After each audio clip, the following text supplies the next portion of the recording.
ಕೆಂಪೇಗೌಡ ನ್ಯೂಸ್ಗೆ ಸ್ವಾಗತ. ನಾನು ನಿಮ್ಮ ಚುಂಚನಗಿರಿ ಶಶಿಕುಮಾರ್ ಮಾತಾಡ್ತಾ ಇದ್ದೀನಿ. ಇವತ್ತಿನ ವಿಚಾರ, ಅತಿಥಿ ಶಿಕ್ಷಕರನ್ನ ಮರೆತ ಸರ್ಕಾರ. ರಾಜ್ಯ ಸರ್ಕಾರ ಈ ಅತಿಥಿ ಶಿಕ್ಷಕರನ್ನ ಮರೆತಿದೆ. ಅಂದರೆ 4 ತಿಂಗಳ ಅವರ ವೇತನವನ್ನು ಪಾವತಿ ಮಾಡಿಲ್ಲ ಸರ್ಕಾರ. ಅಂದರೆ ಅದು ಮರ್ತಿದೆಯೋ ಅಥವಾ ದುಡ್ಡಿಲ್ವೋ ಎರಡೂ ಗೊತ್ತಾಗ್ತಾ ಇಲ್ಲ. ಇತ್ತೀಚಿನ ದಿನಗಳಲ್ಲಿ ರಾಜ್ಯ ಸರ್ಕಾರಕ್ಕೆ ಏನಾಗಿದೆ, ಸಂಪನ್ಮೂಲಗಳ ಆರ್ಥಿಕ ಹೊರೆ ತುಂಬಾ ಜಾಸ್ತಿ ಆಗ್ತಾ ಇದೆ ಅದಕ್ಕೆ, ಈ ಗ್ಯಾರಂಟಿ ಯೋಜನೆಗಳಿಂದ. ಅದರ ಜೊತೆಗೆ ಸರ್ಕಾರಿ ನೌಕರರಿಗೆ ಸಂಬಳವನ್ನು ಕೊಡಲಿಕ್ಕೆ ಆಗದೇ ಇರತಕ್ಕಂಥ ವ್ಯವಸ್ಥೆಗೆ ಇವತ್ತಿನ ಸರ್ಕಾರ ಇಳಿದುಬಿಟ್ಟಿದೆ. ಈಗ ಸಾರಿಗೆ ನೌಕರರಾಗಿರ್ಬೋದು, ಆಮೇಲೆ ಈ ಈ ಪೊಲೀಸರು ಕೂಡ, ಈ ಕರ್ನಾಟಕ ರಾಜ್ಯ ಪೊಲೀಸ್ ವ್ಯವಸ್ಥೆ ಕೂಡ 1 ತಿಂಗಳು ಸ್ಯಾಲ್ರಿ ಕೊಟ್ಟಿಲ್ಲ ಅಂತಕ್ಕಂಥ ವಿಚಾರವನ್ನು ವಿರೋಧ ಪಕ್ಷದ ನಾಯಕರಾಗಿರ್ತಕ್ಕಂಥ ಆರ್ ಅಶೋಕ್ ಅವರು, ಮಾನ್ಯ ವಿರೋಧ ಪಕ್ಷದ ನಾಯಕರು ಸದನದಲ್ಲಿ ಪ್ರಸ್ತಾಪ ಮಾಡಿದಾಗ ತುಂಬ ಆಘಾತಕಾರಿಯಾಗಿರ್ತಕ್ಕಂಥ ವಿಚಾರ. ಪೊಲೀಸರಿಗೆ 1 ತಿಂಗಳ ಸ್ಯಾಲ್ರಿ ಇಲ್ಲ. ಇಂಥ ಸಾಲು ಸಮಸ್ಯೆಗಳಿಲ್ಲಿ, ಸಾರಿಗೆ ನೌಕರದು, ವೈದ್ಯಕೀಯರದು, ಪೊಲೀಸರದು, ಇವಾಗ ಅತಿಥಿ ಶಿಕ್ಷಕರದು. ಸರ್ಕಾರದ ಹತ್ರ ದುಡ್ಡಿಲ್ವಾ ಅಥವಾ ಯಾಕೆ ಈ ಥರ ಆಗ್ತಾ ಇದೆ ಅಂತಕ್ಕಂಥದ್ದನ್ನು ಸರ್ಕಾರ ಹೇಳಬೇಕಾಗಿದೆ ಜನರಿಗೆ. ಆದರೆ ಅದು ಹೇಳುತ್ತೆ ಎಲ್ಲ ಕರೆಕ್ಟ್ ಆಗಿದೆ, ದುಡ್ಡಿದೆ, ಎಲ್ಲನೂ ಒಪ್ಕೊಳ್ಳುತ್ತೆ. ಆದರೆ ಇನ್ ಟೈಮ್ ಕೊಡಲ್ಲ. 4 ತಿಂಗಳು ಸ್ಯಾಲ್ರಿ ಕೊಟ್ಟಿಲ್ಲ ಅಂದರೆ ಅರ್ಥ ಏನು? ಜೀವನ ನಡೆಸೋದು ಹೇಗೆ ಅವರು? ಎಷ್ಟು ಕಷ್ಟಪಟ್ಟು ಬಂದು ಕೆಲಸಗಳು ಸಿಕ್ಕಿಲ್ಲ ಅಂತ ನೀವೇ, ಈಗ ಶಿಕ್ಷಕರ ಕೊರತೆ ಇದೆ ಸ್ಕೂಲ್ಗಳಲ್ಲಿ, ಸರ್ಕಾರಿ ಶಾಲೆಗಳಲ್ಲಿ ಶಿಕ್ಷಕರ ಕೊರತೆ ಇದೆ. ಅವನ್ ಫಿಲಪ್ ಮಾಡಲ್ಲ. ಅವನ್ ಫಿಲಪ್ ಮಾಡೋಕ್ಕಾಗ್ದೇನೆ ನೀವು ಈ ಥರ ಅತಿಥಿ ಶಿಕ್ಷಕರಾಗಿ ಒಂದಷ್ಟು ಶಿಕ್ಷಕರನ್ನ ಒಂದು 5,000 10,000 ನೀವು ಕಾಲ್ಫಾರ್ ಮಾಡಿ ತಗೊಂಡಾಗ ನಿಮ್ಮ ಇನ್ ಟೈಮ್ಗೆ ಅವ್ರಿಗೆ ಸ್ಯಾಲ್ರಿ ಕೊಡಲಿಲ್ಲ ಅಂದರೆ ಹೇಗೆ? ಅವ್ರ ಜೀವನ ನಡೆಸೋದಾದ್ರೂ ಹೇಗೆ ಅಂತಕ್ಕಂಥ ವಿಚಾರ ಮುನ್ನೆಲೆಗೆ ಬರ್ತದೆ. ಈಗಾಗಲೇ ಶಿಕ್ಷಕರ ಕೊರತೆ ಇದೆ. 51,000 ಅತಿಥಿ ಶಿಕ್ಷಕರಿಗೆ ನವೆಂಬರ್ ತಿಂಗಳಿಂದ ಇಲ್ಲಿ ತನಕ ಸ್ಯಾಲ್ರಿ ಕೊಟ್ಟಿಲ್ಲ ಅಂತ ರಾಜ್ಯ ಸರ್ಕಾರ. ಯಾಕೆ ಜೀವನ ನಡೆಸ್ತಾರೆ ಅವರು? ಈ ದೇಶದಲ್ಲಿ 1-2-3 ಇಲಾಖೆಗಳಿಗೆ ನಾನು ಮೊನ್ನೆನೇ ಹೇಳಿದೆ, ಆದಾಯದ ಮೂಲಗಳಿಲ್ಲ ಅವ್ರಿಗೆ. ಈ ಸಂಬಳ ಬಿಟ್ಟು ಗಿಮ್ಲ ಇಲ್ಲ ಅವ್ರಿಗೆ, ಬರೀ ಸಂಬಳ. ಶಿಕ್ಷಕರು ಮತ್ತು ಸಾರಿಗೆ ನೌಕರರಷ್ಟು ಅನ್ಯಾಯವಾಗಿರ್ತಕ್ಕಂಥ ವೃತ್ತಿಗಳು ಈ ದೇಶದ ಎಲ್ಲ ಪ್ರಜೆಗಳನ್ನ, ಎಲ್ಲ ದೊಡ್ಡ ನಾಯಕರನ್ನ, ಅಧಿಕಾರಿಗಳನ್ನ, ತಳಮಟ್ಟದಿಂದ ಬಂದಿರತಕ್ಕಂಥ ಶಿಕ್ಷಕರಿಗೆ ಈ ಗತಿ ಆದರೆ, ಎಲ್ಲ ಚೆನ್ನಾಗಿ ಹೋಗಿ ಅವರಿಂದ ಓದ್ಕೊಂಡು ಹೋಗಿ ಯಾವ ಮಟ್ಟದಲ್ಲಿ ಶಿಕ್ಷಕರನ್ನ ಕಡೆಗಣಿಸ್ತಾ ಇದ್ದಾರೆ ನೀವು ಅಂತಂದರೆ, ಇವತ್ತು ಮಕ್ಕಳ ಭವಿಷ್ಯ ಕೂಡ ಮುಂದಿನ ದಿನಗಳಲ್ಲಿ ತುಂಬ ಕಷ್ಟ ಇದೆ. ಒಳ್ಳೆ ಶಿಕ್ಷಕ ವ್ಯವಸ್ಥೆಯನ್ನು ಸೆಲೆಕ್ಟ್ ಮಾಡೋದ್ರಲ್ಲೂ ಕೂಡ ಸರ್ಕಾರ ಸೋಲ್ತಾ ಇದೆ. ಆಮೇಲೆ 10,000-12,000 ಸಂಬಳ, ಇನ್ನೇನು ಅವ್ರಿಗೆ 20,000-30,000 ಅಲ್ಲ, 10,000-12,000. ಮುಖ್ಯ ಕಾರ್ಯದರ್ಶಿಗಳು ಕೂಡ ಪತ್ರ ನೀಡಿದಾರಂತೆ, ನಮ್ಮ ಸಂಬಳವನ್ನು ನಮಗೆ ಕೊಡಿ, ಜೀವನ ಮಟ್ಟ ತುಂಬ ಕಷ್ಟ ಇದೆ ಅಂತಕ್ಕಂಥ ಮಾತನ್ನು ಹೇಳಿದರೆ ಅವ್ರಿಗೆ ಪತ್ರ ನೀಡಿದ್ರು ಕೂಡ ಪ್ರಯೋಜನ ಆಗಲಿಲ್ಲ ಅಂತೆ. CM ಒಪ್ಕೊಂಡ್ರೆ ತಾನೆ. ಆ ಶಿಕ್ಷಣ ಮಿನಿಸ್ಟ್ರು ಮಾನ್ಯ ಮಧು ಬಂಗಾರಪ್ಪ ಅವರು ಇದ್ದಾರೆ. ಅಟ್ಲೀಸ್ಟ್ ನನ್ನ ಇಲಾಖೆಯಲ್ಲಿ ನನ್ನ ಕೆಲಸ ಏನು? ಶಿಕ್ಷಕರ ಕೊರತೆ ಇದೆಯಾ? ಯಾವ್ದಾದ್ರು ಅವು ಮಾಡಲ್ಲ. ಶಾಲೆಗಳು ಮುಚ್ಚಬೇಕಂದ್ರೆ ಬೇಗ ಬಂದ್ಬಿಡ್ತಾರೆ. ಇನ್ಕಮ್ಗೆ ಇದು ಖರ್ಚು ಕಮ್ಮಿ ಆಗುತ್ತಲ್ಲ, ಸ್ಯಾಲ್ರಿ ಕೊಡಂಗಿಲ್ಲ, ಶಾಲೆ ಮೇಂಟೆನೆನ್ಸ್ ಇಲ್ಲ, ಮುಚ್ಚೋದಲ್ವಾ, ಬೀಗ ಹಾಕೋಕೆ ಮಾತ್ರ ಬೇಗ ಬರ್ತಾರೆ ಅವರು. ಈಗ ಇದನ್ನು ಕೇಳಿ ಇನ್ನೇನೋ ಹೇಳ್ತಾರೆ ಅವರು. ಅದಕ್ಕೆ ವಿದ್ಯಾವಂತರು ಬರ್ಬೇಕು ರಾಜಕೀಯಕ್ಕೆ ಅನ್ನೋದು. ವಿದ್ಯಾವಂತ ಅಂದರೆ ಅವ್ರಿಗೆ ಕಾನ್ಫಿಡೆನ್ಸ್ ಇರಬೇಕು, ಒಳ್ಳೆ ಸಮರ್ಥವಾಗಿರ್ತಕ್ಕಂಥ ನಾಯಕತ್ವಗಳು ಬೇಕು ನಮ್ಮನ್ನು ಆಳ್ತಕ್ಕಂಥವ್ರಿಗೆ. ಆಮೇಲೆ ಈ ವರ್ಷಕ್ಕೆ ಅಂತ ತಗೊಂಡಾಗ ಅವ್ರನ್ನ, ಅತಿಥಿ ಶಿಕ್ಷಕರನ್ನ 12 ತಿಂಗಳು ಕೆಲಸ ಮಾಡಿದ್ರೆ 10 ತಿಂಗಳು ಸ್ಯಾಲ್ರಿ ಕೊಡೋದು, ಮತ್ತು ಅವ್ರ ಜೀವನ ಮಟ್ಟ ಹೆಂಗೆ, ಫ್ಯಾಮಿಲಿ ನಡೆಸೋದು ಹೆಂಗೆ, ಆರೋಗ್ಯ ಮಟ್ಟಗಳು, ಮನೆ ಸಂಸಾರದ ಒತ್ತಡ ಇರ್ತದೆ, ಬದುಕಕ್ಕಾಗುತ್ತಾ? ಹೋಗ್ಲಿ, ಯಾವ್ದಾದ್ರು 10-12 ಸಾವಿರದಲ್ಲಿ ಬದುಕಕ್ಕಾಗುತ್ತಾ? ಆಯ್ತು, ಬದುಕ್ತೀವಿ ಅಂತಂದ್ರೆ ಅದನ್ನು ನೀವು ಕೊಡಲಿಲ್ಲ ಅಂದರೆ ಹೇಗೆ? ಸರ್ಕಾರ ಏನು ಅನ್ಬೇಕಾಗಿದೆ? ಸರ್ಕಾರನ್ನ ಪ್ರಶ್ನೆ ಮಾಡಲ್ಲ ಅಂತಲ್ಲ, ಅಥವಾ ನಮ್ಮ ಹೇಳಿದ್ದೆ ನಡೆಯುತ್ತೆ ಅಂತಲ್ಲ. ಸರ್, ಕಷ್ಟ ಇದೆ ಸರ್, ಸರ್ಕಾರಗಳು ಇವತ್ತು ಇರ್ತಾವೆ ಹೋಗ್ತವೆ. ಅದಕ್ಕೆ ಹೇಳಿದ್ದು, ನಿಮ್ಮ ಅಧೀನದಲ್ಲಿರ್ತಕ್ಕಂಥ ಇಲಾಖೆಗಳು ನಿಮ್ಮ ಮಕ್ಕಳಿದ್ದಂಗೆ, ಅವರು ಸಿಬ್ಬಂದಿ, ಅವ್ರನ್ನ ಚೆನ್ನಾಗಿ ನೋಡಬೇಕು, ನೀವು ಚೆನ್ನಾಗಿರೋದಲ್ಲ. ಇಲ್ಲಿ ಏನಾಗಿದೆ, ಚಿಕ್ಕ ವಯಸ್ಸಿಂದ ಕಷ್ಟ. ಈಗ ಎಜುಕೇಶನ್ ಕೂಡ ಯಾಕೆ ಬೇಕು? ಸಂಪಾದನೆ ಇಲ್ಲದೆ ಇರತಕ್ಕಂಥ ಓದಿ ಯಾಕೆ ಬೇಕು? ಇದೊಂದು ಕ್ವಶನ್ನು. ಇಷ್ಟೆಲ್ಲ ಓದಿ ಸಂಪಾದನೆ ಇಲ್ಲ ಅಂದ್ರೆ ಯಾಕೆ ಓದಬೇಕು? ನೀವು ಅದಕ್ಕೆ ಹೇಳ್ತಾ ಇರೋದು. ಈಗ ಏನಾಗಿದೆ, ಎಲ್ಲ ಪಕ್ಷವಾರ ಆಗಿರ್ಬೋದು, ಎಲ್ಲ ಮುಖಂಡರಿಗೂ, ರಾಜಕೀಯ ವ್ಯಕ್ತಿಗಳಿಗೆ ಎಲ್ಲರಿಗೂ ಕೂಡ ಖಾಸಗಿ ಶಾಲೆಗಳು ಯಥೇಚ್ಛವಾಗಿದ್ದಾವೆ.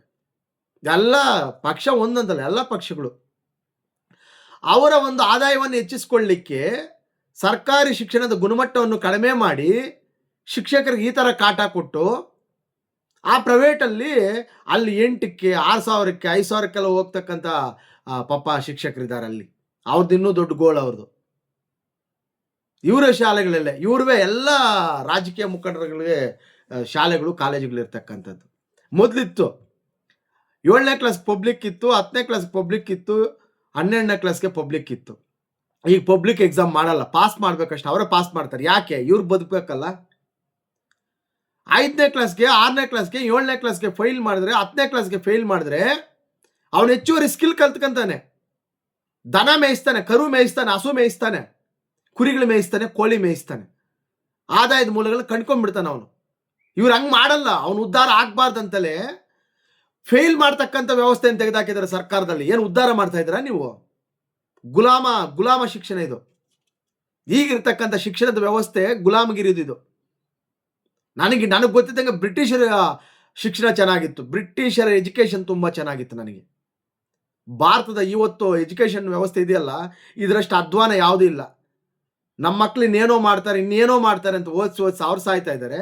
ಓದಾದ್ಮೇಲೆ ಇವ್ರು ಸಾಯ್ತಾ ಇದ್ದಾರೆ. ಸರ್ಕಾರಗಳು ಏನು ಸರ್ ಇದಕ್ಕಿಂತನ ಅಧ್ವಾನ ಸರ್?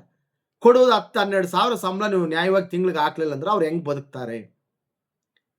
ಇವತ್ತು ಎಷ್ಟು ಖರ್ಚಿದೆ ಫ್ಯಾಮಿಲಿಗಳಿಗೆ? ಇವರೇನಾದ್ರು ಈ ಕೆಲಸಗಳಿಗೆ ಏನಾದ್ರು ಅಪ್ಲೈ ಮಾಡ್ತೀವಲ್ಲ ಅಪ್ಲಿಕೇಶನ್ ಫಾರಮ್ಸ್ಗೆ, ಆ ದುಡ್ಡನ್ನೇನಾದ್ರು ಈ ಮೊಟ್ಟೆ ಇಡ್ತಾವಲ್ಲ ಕೋಳಿಗಳು, ನಾಟಿ ಕೋಳಿ, ಅವನ್ ಸಾಕಿದ್ರು ಉದ್ಧಾರ ಹಾಕ್ಬಿಡ್ತಾರೆ. ಗೊತ್ತಿಲ್ಲ, ಇವಕ್ಕೂ ಗೊತ್ತಿಲ್ಲ ಸ್ಕಿಲ್ಲು. ಸರ್ಕಾರನ ನಂಬಿಕೊಂಡು ಕೆಲಸ ಅಂತ ಬೇಜಾನ್ ಜನ ಓದ್ತಾ ಇದ್ದಾರೆ. ಯಾರು ಉದ್ಧಾರ ಆಗಲ್ಲ. ಇದೊಂದು ಬರೆದಿಕ್ಕೊಬೇಕು ವಿದ್ಯಾರ್ಥಿಗಳು. ನಾನು ಅದನ್ನೇ ಹೇಳ್ತಾ ಇದ್ದೀನಿ. ಓದೋರು ಓದ್ಲಿ, ನಾನು ಅವ್ರ ಬಗ್ಗೆ ಮಾತಾಡ್ತಾ ಇಲ್ಲ. ನಾನು ಚೆನ್ನಾಗಿ ಓದ್ತೀನಿ, ಓದ್ಲಿ, ಸಮಸ್ಯೆ ಇಲ್ಲ. ಓದ್ದೇ ಇರೋರು ಮಕ್ಕಳನ್ನೆಲ್ಲ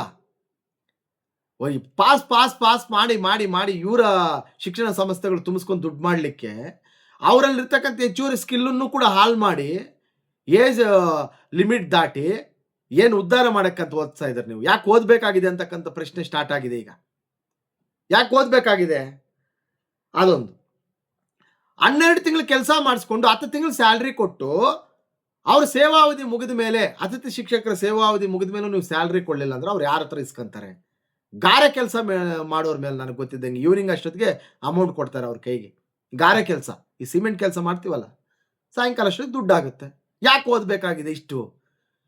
25-30 ವರ್ಷಗಳ ಕಾಲ ಸಮಯವನ್ನ ಶಿಕ್ಷಣಕ್ಕೆ ಯಾಕೆ ವೇಸ್ಟ್ ಮಾಡಬೇಕಾಗಿದೆ ಅಂತಕ್ಕಂಥ ಪ್ರಶ್ನೆ ಕೂಡ ನಾನು ಮಾಡ್ತಾ ಇದ್ದೀನಿ. ಇದೇ ಉದ್ದೇಶಕ್ಕೆ ನಾವು 7ನೇ ಕ್ಲಾಸು, 10ನೇ ಕ್ಲಾಸು, 12ನೇ ಕ್ಲಾಸು ಮಿನಿಮಮ್ ಓದಿ ಬಿಟ್ಟು ಹೆಚ್ಚುವರಿ ಸ್ಕಿಲ್ ಕಲ್ತ್ಕೊಂಡಿದ್ರೆ ಈ ದರಿದ್ರ ಇರ್ತಾ ಇರಲಿಲ್ಲ.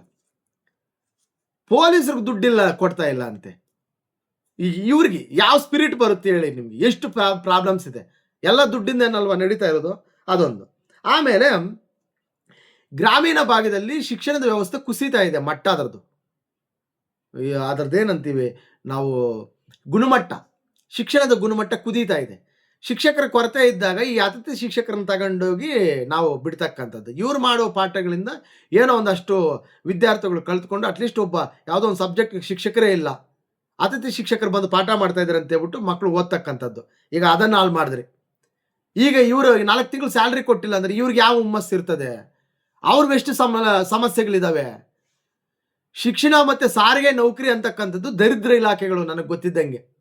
ಆ ಎರಡು ಅಂದ್ರೆ ಸರ್ಕಾರದ ಮಟ್ಟದಲ್ಲಿ ಪ್ರಪಂಚಕ್ಕೆ ದೊಡ್ಡ ಶಿಕ್ಷಣ ಅಂತಕ್ಕಂಥದ್ದು ಆ ಮಟ್ಟದಲ್ಲ ಸರ್, ಗುರುಗಳು ಅಂತೀವಿ. ಎಷ್ಟೋ ವಿದ್ಯಾರ್ಥಿಗಳು ಇವತ್ತು ರಾಜಕೀಯ ವ್ಯಕ್ತಿಗಳಾಗಿದ್ದಾರೆ, IAS IPSಗಳಾಗಿದ್ದಾರೆ, ಟೀಚರ್, ಈ ಪ್ರೊಫೆಷನಲ್ ಎಲ್ಲ ಇಲಾಖೆಗಳಿರ್ತಕ್ಕಂಥ ಉದ್ಯೋಗಸ್ಥರು ಕೂಡ ಈ ಶಿಕ್ಷಣದಿಂದ ಬಂದಿರತಕ್ಕಂಥ ಸ್ಕೂಲ್ಗಳಿಂದ ಬಂದಿರತಕ್ಕಂಥ ಮಕ್ಕಳವರು. ಇವತ್ತು ನಿಮ್ಮ ಗಮನಕ್ಕೂ ಕೂಡ ಅಲ್ಲಿನ ಕಷ್ಟಗಳು, ಶಿಕ್ಷಕರ ಕಷ್ಟ ನಿಮ್ಗೆ ಗೊತ್ತಿಲ್ಲ ಅಂದರೆ, ಅವ್ರ ನೋವು ಏನು ಗೊತ್ತಿಲ್ಲ ಅಂತಂದರೆ ಸರ್ಕಾರಕ್ಕೆ ದೊಡ್ಡ ಶಾಪಗಳಾಗಿ ಪರಿಣಮಿಸ್ತಾವೆ ಇವೆಲ್ಲ. ಶಿಕ್ಷಕರಿಗೆ ಬೇರೆ ಕೆಲಸ ಇದೆಯಾ? 10 ಗಂಟೆ ಸ್ಕೂಲ್ ಆದ್ರೆ ಸಾಯಂಕಾಲ ತನಕ ಅಲ್ಲೇ ಬಿದ್ದಿರಲ್ವ ಅವರು? ಮತ್ತು ಅವ್ರ ಜೀವನ ನಡೆಯೋದು ಹೆಂಗೆ? 4 ತಿಂಗಳ ಸಂಬಳವನ್ನು ಪಾವತಿಸಿಲ್ಲ ಅಂತಕ್ಕಂಥದ್ದು ಸರ್ಕಾರಕ್ಕೂ ಗೊತ್ತಿದೆ. ಆ ಮಾನ್ಯ ಮಂತ್ರಿಗಳು ಮಧು ಬಂಗಾರಪ್ಪ ಅವರಂತೂ ನಿದ್ದೆ ಮಾಡ್ತಾ ಇದ್ದಾರೆ. ಏನಕ್ಕೆ ಸರ್ ಅವ್ರಿಗೆಲ್ಲ ಮಂತ್ರಿಗಳ ಪೋಸ್ಟು? ಏನಕ್ಕೆ ಅವ್ರಿಗೆ? ನಿಮ್ಮ ಪ್ರೆಸ್ಟೇಜ್ಗಳು ಕೊಟ್ಟಿದ್ರಾ? ಅವರಪ್ಪ ಕುಮಾರ ಬಂಗಾರಪ್ಪ ದೊಡ್ಡ ಮುಖ್ಯಮಂತ್ರಿ ಆಗಿದ್ರು, ಒಳ್ಳೆ ವ್ಯಕ್ತಿ ಅಂತ ಹೇಳ್ಬಿಟ್ಟು ಅವ್ರ ಮಗ ಅಂತ ಕೊಟ್ಟಿದ್ರು ಅವ್ರಿಗೆ. ತಂದೆ ಒಳ್ಳೆಯವರಾದ್ರೆ ಮಕ್ಕಳು ಒಳ್ಳೆಯವ್ರು ಆಗ್ತಾರಾ? ಇದೆಯಾ ನೀತಿ? ಗೊತ್ತಾಗಲ್ವಾ ಅವ್ರ ಇಲಾಖೆದು? ಮಾನ ಮರ್ಯಾದೆ ಇದ್ದರೆ ಸರ್ಕಾರಗಳು ಇಂಥವಕ್ಕೆಲ್ಲ ಸ್ಯಾಲ್ರಿ ಬಿಡ್ಬೇಕು ಸರ್ ಫಸ್ಟು. ಇಂಥವು ಬಿಟ್ಟು ಗ್ಯಾರಂಟಿ ನಿಲ್ಲಿಸಿ. ಪುಕ್ಕಟ್ಟೆಗೆ ಗ್ಯಾರಂಟಿಗಳು ಕೊಟ್ಕೊಂಡು ಸರ್ಕಾರದ ಅಧಿಕಾರಿಗಳು ಕೊಳ್ಳಿಲ್ಲ ಅಂದ್ರೆ ಯಾವನ್ ದುಡಿತಾನೆ? ಮತ್ತೆ ಈ ಕೈದಿಗಳಿದಾರಲ್ಲ, ಶಿಕ್ಷೆ ಆಗಿರ್ತದೆ. 15,000 ರೂಪಾಯಿ ಸ್ಯಾಲ್ರಿ ಅಂತ ಅವ್ರಿಗೆ ತಿಂಗಳ ಕರೆಕ್ಟಾಗಿ ಬರ್ತದೆ ಸರ್ ಕೈದಿಗಳಿಗೆ. ಇವ್ರಿಗೆ 12,000 ಕೊಡಕ್ಕೆ ಒದ್ದಾಡ್ತಾವ್ರೆ ಶಿಕ್ಷಕರಿಗೆ. ನೋಡಿ ಇದು ಹೆಂಗಿದೆ. ಈಗ ಏನೋ ತಪ್ಪು ಮಾಡಿ ಶಿಕ್ಷೆ ಆಗಿರ್ತದೆ ಜೈಲಲ್ಲಿರ್ತಕ್ಕಂಥ ಕೈದಿಗಳಿಗೆ. ಅಪರಾಧಿಗಳಿಗೆ 15,000 ರೂಪಾಯಿ ತಿಂಗಳಿಗೆ ಸ್ಯಾಲ್ರಿ, ಶಿಕ್ಷಕರಿಗೆ 12,000. ಅದು ಗತಿ ಇಲ್ಲ. ಇಂಥ ಸರ್ಕಾರಗಳನ್ನ, ಇಂಥ ಪ್ರತಿನಿಧಿಗಳನ್ನ ಸೆಲೆಕ್ಟ್ ಮಾಡಲಿಕ್ಕೆ ನಮಗೂ ಮಾನ ಮರ್ಯಾದೆ ಇರ್ಬೇಕು ಸರ್. ಈ ಗೋಡ್ ಹೊಡೆಯುತ್ತೆ ನೋಡ್ರಿ ಸರ್ಕಾರಗಳು ಕೂಡ. ಈ ಮಟ್ಟದಲ್ಲ, ಎಲ್ಲ ಇಲಾಖೆ ಮಟ್ಟದಲ್ಲೂ ಸ್ಯಾಲ್ರಿಗಳ ಕೊರತೆ ಇದೆ. ಇದು ಇನ್ನೂ 2 ವರ್ಷ ಎಲ್ಲಿಗೆ ಹೋಗುತ್ತೋ ಗೊತ್ತಿಲ್ಲ. ಆ ಬಜೆಟ್ಗಳು ನೋಡಬೇಕು, ಲಕ್ಷಗಟ್ಟಲೆ 8 ಲಕ್ಷ ಕೋಟಿ ಸಾಲ. ಮುಖ್ಯಮಂತ್ರಿಗಳು ಹೇಳ್ತಾರೆ, ಮಾನ್ಯ ಸಿದ್ದರಾಮಯ್ಯನವರು, ನಾನು ಸಾಲ ಮಾಡೇ ಕೊಡ್ತಾ ಇದ್ದೀನಿ, ಎಲ್ಲ ಸರ್ಕಾರದಲ್ಲೂ ಸಾಲ ಮಾಡ್ತಾ ಇದ್ರಿ, ಇವ್ರಿಗೂ ಮಾಡಿ. ಅತಿಥಿ ಶಿಕ್ಷಕರಿಗೂ ಸಾಲ ಮಾಡಿ, ಸರ್ಕಾರಿ ನೌಕರಿಗೆ ಸಾಲ ಮಾಡೇ ಕೊಡಿ ನೀವು. ಸರ್ಕಾರ ಇದು ಕರ್ನಾಟಕನ ಮಾರಾಕ್ಬಿಡಿ, ಹೋಗ್ಲಿ, ಸಮಸ್ಯೆ ಇಲ್ಲ. ಸ್ಯಾಲ್ರಿ ಕೊಡಿ ಇವ್ರಿಗೆ ಫಸ್ಟ್. ಇವ್ರು ಬದುಕಲ್ಲ ಇವರು. ಏನು ಎಂಥ ವ್ಯವಸ್ಥೆ? ನಿಮ್ಮ ಸ್ಯಾಲ್ರಿಗಳು ಹೆಚ್ಚಿಸ್ಕೊಳ್ಳಿ.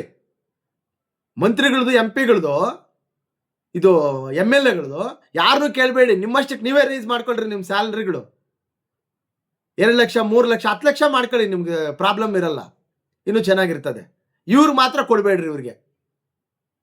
ಹಿಂಗೆ ಮುರಿದು ಹೊರದ್ರೆ ಕರ್ನಾಟಕದ ವ್ಯವಸ್ಥೆ ದರಿದ್ರದ ವ್ಯವಸ್ಥೆಯಾಗಿ ಪರಿಣಮಿಸ್ತದೆ. ತುಂಬ ಸರ್ಕಾರಿ ನೌಕರರು ಕೂಡ ಎಚ್ಚೆತ್ಕೊಬೇಕು. ನೀವೇನೆಲ್ಲ ಹಿಂಗೆ ಹೋಗ್ತಾ ಇದ್ರು ನಿಮ್ಮ ಗತಿಗಳು ಕೂಡ ಹಂಗೇನೆ. ಬರ್ತಾ ಎಲ್ಲ ಸ್ಯಾಲ್ರಿಗಳು ಕೂಡ ದಿಕ್ಕು ದಿಮಾನ ಇಲ್ಲದೆ ಆಗುತ್ತೆ. ನೋಡೋಣ. ಈ ವಿರೋಧ ಪಕ್ಷಗಳು ಕೂಡ ಅದೇ ಥರನೇ ಅವು ಕೂಡ ಒಂದೊಂದು ಸ್ವಲ್ಪ ನಿದ್ದೆಯಲ್ಲೇ ಇದ್ದಾವೆ, ಅವು ಎದ್ದೇಳಿಲ್ಲ. ನಿಮಗೆ ವಿರೋಧ ಪಕ್ಷ ಸ್ಥಾನ ಕೊಟ್ಟಿದ್ದಾರೆ ಜನರಿಗೆ ಶಕ್ತಿಯಾಗಿ ನಿಂತ್ಕೊಳ್ಳಿ ಅಂತ. ಅದ್ರ ಬಗ್ಗೆ ಪ್ರಶ್ನೆ ಮಾಡ್ಬೇಕು, ಎದ್ದೇಳ್ಬೇಕಲ್ವಾ? ಇವನು ಮೊನ್ನೆ ಏನೋ ಸದನದಲ್ಲಿ ಪೊಲೀಸರಿಗೆ ಸ್ಯಾಲ್ರಿ ಇಲ್ಲ, 1 ತಿಂಗಳದು ಕೊಟ್ಟಿಲ್ಲ ಅಂತಕ್ಕಂಥದ್ದು ಎದ್ದಿದ್ರಿ. ಈಗ ಅತಿಥಿ ಶಿಕ್ಷಕರದು ಸ್ವಲ್ಪ ಪ್ರಶ್ನೆ ಮಾಡಿ. ಅಲ್ಲಿ ಯಾರಾದ್ರೇನು ಪ್ರಶ್ನೆ ಮಾಡೋಕ್ಕೆ ರೈಟ್ಸ್ ಇಲ್ವಾ? ವಾಕ್ ಸ್ವಾತಂತ್ರ್ಯ ಇಲ್ವಾ? ಯಾರು ಬೇಕಾದ್ರೂ ಮಾತಾಡ್ಬೋದು ಸರ್. ನೀವು ಶಾಸಕರು ಮಾತಾಡೋಕ್ಕೆ ಏನಾಗಿದೆ? ನೋಡೋಣ ಈ ವ್ಯವಸ್ಥೆ ಇನ್ನು ಎಲ್ಲಿ ತನಕ ಹೋಗುತ್ತೋ. ಏನಾದರೂ ಕೂಡ ಸರ್ಕಾರ ಕೂಡ ತುಂಬ ದಿವಾಳಿ ಹಂತದಲ್ಲಿದೆ. ಕಾಂಗ್ರೆಸ್ ಸರ್ಕಾರ ದಿವಾಳಿ ಹಂತದಲ್ಲಿದೆ. ಇನ್ನು 2 ವರ್ಷ ಅದಕ್ಕೆ ಕುಲಗಾಲ. ಅಷ್ಟೊತ್ತಿಗೆ ಇನ್ನು ಯಾವ್ಯಾವ ಪ್ರಾಬ್ಲಮ್ಸ್ ಎದ್ದಾಗುತ್ತೋ ಗೊತ್ತಿಲ್ಲ. ನೋಡೋಣ. ಅಲ್ಲಿ ತನಕ ಕಾದು ಇವ್ರಿಗೆ ಸ್ಯಾಲ್ರಿ ಆದರೂ ಹಾಕ್ಲಿ ಅಂತಕ್ಕಂಥ ಉದ್ದೇಶಕ್ಕೋಸ್ಕರನೇ ಈ ಒಂದು ವಿಡಿಯೋ ಮಾಡಿದೆ. ಇಲ್ಲ ನಾನು ವಿಚಾರ